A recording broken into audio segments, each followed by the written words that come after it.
Hey everyone, welcome back to the channel. Today we'll talk about lucky draws. Yes, those fun promotions where customers get the chance to win prizes. But what are the legalities behind them? Can anyone just host a lucky draw? Stick around and I'll tell you everything you need to know about lucky draws. Now let's start with the basics. What exactly is a lucky draw? Under Singapore law, lucky draws fall under the category of trade promotion games or lotteries. Essentially, businesses organize these to promote their goods or services, and participation is usually either free or dependent on a purchase. Now, do you need a license to run a lucky draw? Thanks to the Gambling Control Act of 2022, lucky draws are considered low-risk gambling services. This means that they fall under what's known as a class license regime. So businesses don't need to apply for a separate license or notify the Gambling Regulatory Authority before conducting their lucky draw. But there are still rules you have to follow. As long as all applicable requirements in the class license order are satisfied, the class license operator is free to operate. In the case of a business conducting a lucky draw, this would fall under the Trade Promotion Games of Chance and Lotteries class license. There are two sets of conditions that need to be satisfied in order for a business to carry out trade promotion activities. These are qualifying conditions, which are conditions that must be satisfied for a business to qualify as a class licensee under the class license regime. The second type of conditions are conditions subsequent, which are conditions that must be satisfied by the business when carrying out the trade promotion activity or lucky draw. Let's talk about the qualifying conditions first.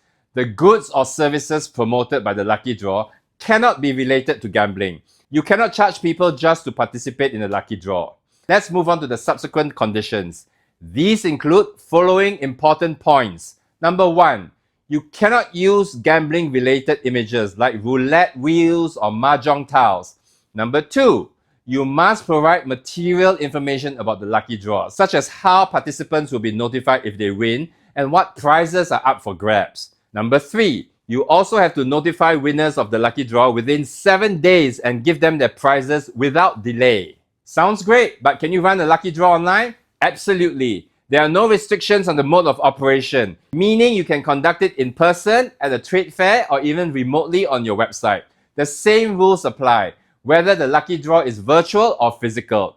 What about the prizes? Can you give away cash? Yes, you can. Just make sure that if the lucky draw is open to all ages, you're not giving away age-restricted items such as alcohol. Now, businesses need to be mindful of other legal issues too. A major one is compliance with the Personal Data Protection Act or PDPA. If you are collecting participants' data like their contact details or NRIC numbers, you must get their consent and ensure that the data is kept secure. Failing to comply with the PDPA could result in hefty fines. So what happens if you don't follow the rules? Well, if your lucky draw doesn't meet the requirements, you could face regulatory sanctions or even criminal charges. The penalties can go up to $500,000 or a 7-year prison sentence if you are guilty of breaching the Gambling Control Act. In summary, lucky draws are a fantastic way to promote your business, but make sure you follow the legal requirements. Stick to the rules, comply with the Gambling Control Act, and don't forget about data privacy. That's it for today. If you found this helpful, give the video a like, subscribe, and let me know in the comments below what other legal topics you'd like me to cover. Until next time, stay legally savvy. Thanks for watching.